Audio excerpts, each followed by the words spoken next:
Hello.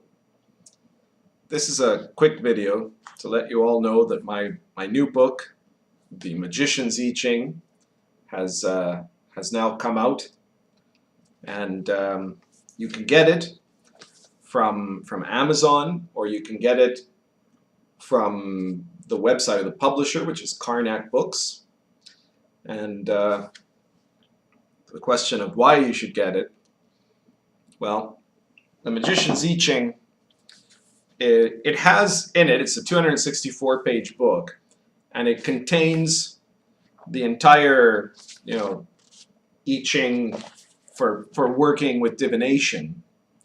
But it has a lot more than that. I mean, most books on the I Ching are pretty much just that, right? They tell you this is how you can do an I Ching reading, and they treat it kind of like it was the tarot of the Chinese culture or something like that, but it really isn't.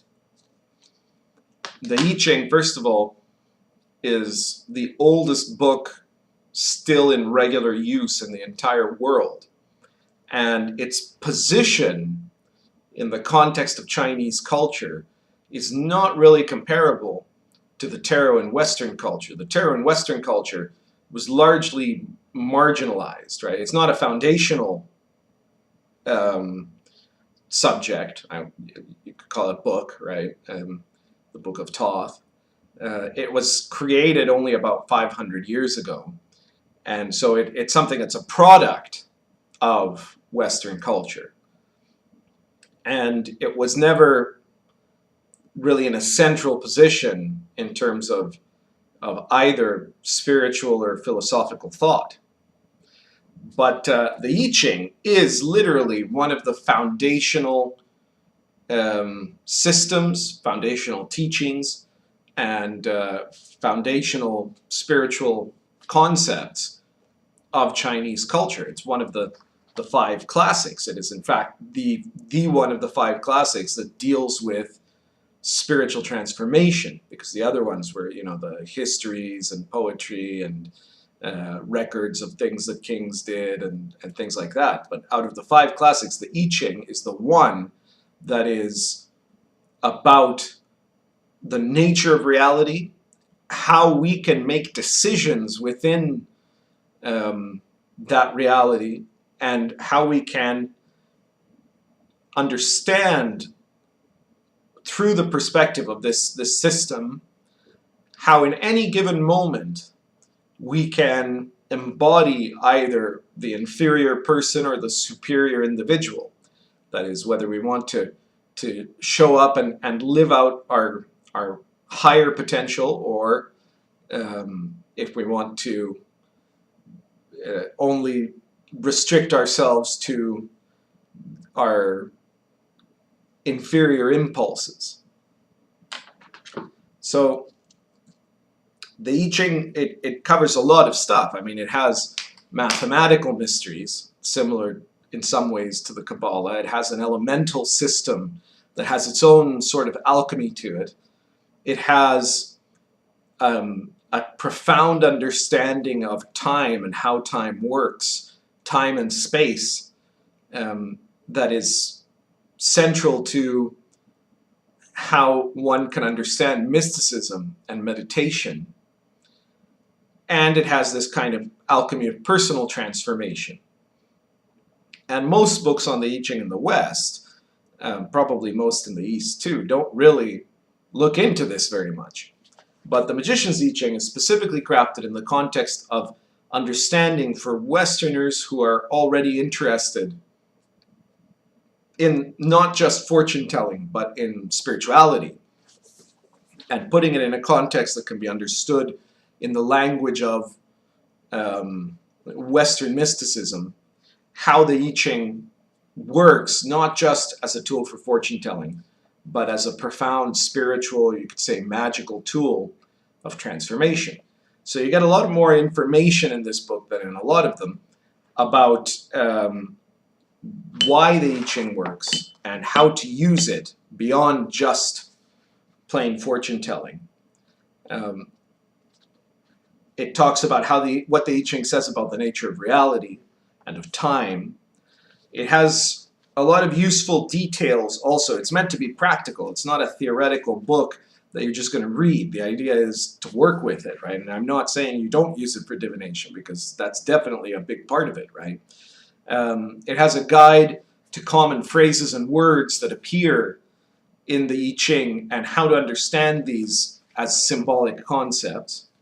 It has some very practical guides as to how to apply the divination work, answering questions that you often don't see that are pretty important questions when using the I Ching. Like if you get more than one changing line, which one is the most important? How do you interpret what you get when you cast the I Ching? Because a lot of times books just leave people floundering on that. And so this is the product really of 20 years of studying the I Ching and trying to understand how to apply it both for divination and for personal transformation. The book also has a lot of material about the contemplative side of the I Ching, understanding the mathematics of it, understanding the permutations of the I Ching, the way that I Ching hexagrams connect to each other, which is part of what the image, the cover image shows there. It's superimposed on the rose cross, but these hexagrams are in a specific order. They explain how the nuclear hexagram permutations work. There's stuff about how to connect the I Ching as a system, as a metaphysic, to the metaphysics that you see in the tarot and the Kabbalistic tree of life, how it relates to astrology. And there's an entire chapter on the system of numerology developed by the master Shaoyang during the Song dynasty, which is called the plum blossom method, which allows you to do a kind of I Ching horoscope, you could say, based on the determination of a specific time, date, a person's birth date, or the date of an event, to determine what the processes involved will be for that specific point in time. There's also a bit of information about the relationship of the I Ching to Western thinkers. The I Ching was extremely popular with some very important philosophers in the West too. Now in the East, its role was as central maybe as the Bible was to the West, in that for at least 2,000 years, all of the great thinkers, scholars, philosophers, magicians, everybody who was anyone in the Chinese world had studied the I Ching, and a lot of them had things to say about them, right? So this is part of why the I Ching has really levels of depth that, for the most part, we haven't explored in the West yet. But there are people who did look at it, including the quantum physicists, and of course Aleister Crowley, who valued the I Ching more than the tarot or any other kind of divinatory metaphysical system. And I have an essay in the book about Crowley's relationship to the I Ching and his significance on it. So the book is meant to be usable by either beginners or by more advanced practitioners already, by people who are already familiar with it. So if you don't know anything about the I Ching, this is a good book to get.